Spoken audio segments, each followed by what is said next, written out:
because you can't think about solutions unless you know what the problems are, Mm. right? And you can't think about how you can help somebody if somebody doesn't express where they might need help and how they, might need help.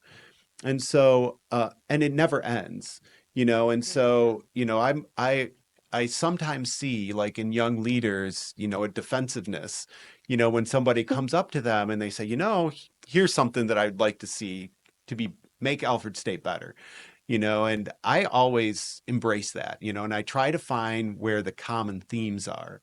And, one of the things that I think is great about Alfred State is that, our students have the ability to do it, and they Mhm. do it, but in a very professional way.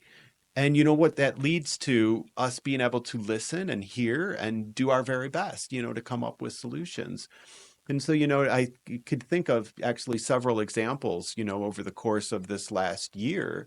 And it's always these, I always call them, they're enduring things within higher education, things that, will always come up, that can be challenges, but, we need to just continue to chip away, acknowledge that it can be a challenge and just chip away at them. Okay. So food always comes up, Yeah. right? And parking. And you got it. I was gonna say we're gonna talk about parking. Parking always comes up. There's never a place that I've been to where parking hasn't come up. But Yeah. it's good that it comes up. And so let us know, where the parking challenges are and when, and we can start thinking about solutions. We've opened up some new parking spaces now near Mackenzie.